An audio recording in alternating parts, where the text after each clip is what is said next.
Hello everyone, I hope everyone is doing great. So great to see you after a long time, and today I'm going to share something interesting with you all, the newly emerging HMPV virus, जो कि है Human Metapneumovirus.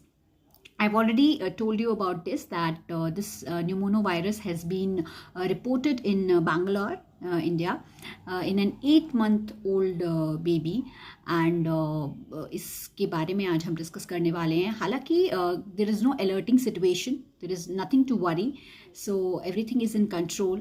As such, the reports by ICMR, that is Indian Council of Medical Research. And about this virus, I can say that this virus is having some similarities with the respiratory syncytial virus, and it is also a negative sense single-stranded RNA virus. And इसमें भी जो हम symptoms देखते हैं, that is the respiratory symptoms that we are seeing. और जो 8-month-old baby जिसके बारे में अभी मैंने डिस्कस किया, जो इंडिया में जो केस रिपोर्ट हुआ है, उसमें भी ऑलरेडी जो ब्रोंकोनिमोनिया से वो जो बेबी है, that is already being having the bronchopneumonia underlying disease थी, और उसमें ये जो न्यूली इमर्ज वायरस है ये डिस्कवर हुआ है.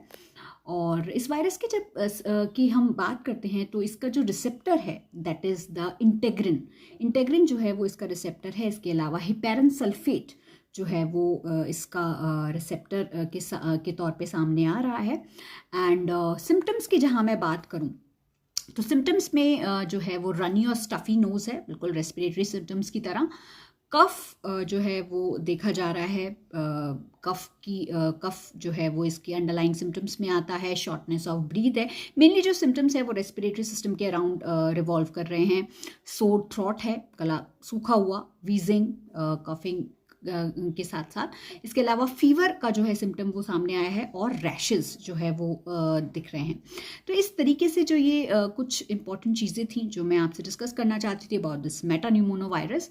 इसके अलावा एक और चीज़ मैं बताना चाहूँगी कि कोई भी अभी म्यूटेशन का कोई केस अभी सामने नहीं आया. हालांकि ये आरएनए वायरस है, but there is no case of mutation till now as such the reports that we are getting from ICMR. And also this virus is seen in infants and in adults. जो 65 years के ऊपर जो adults हैं उनमें ये देखने को मिल रहा है.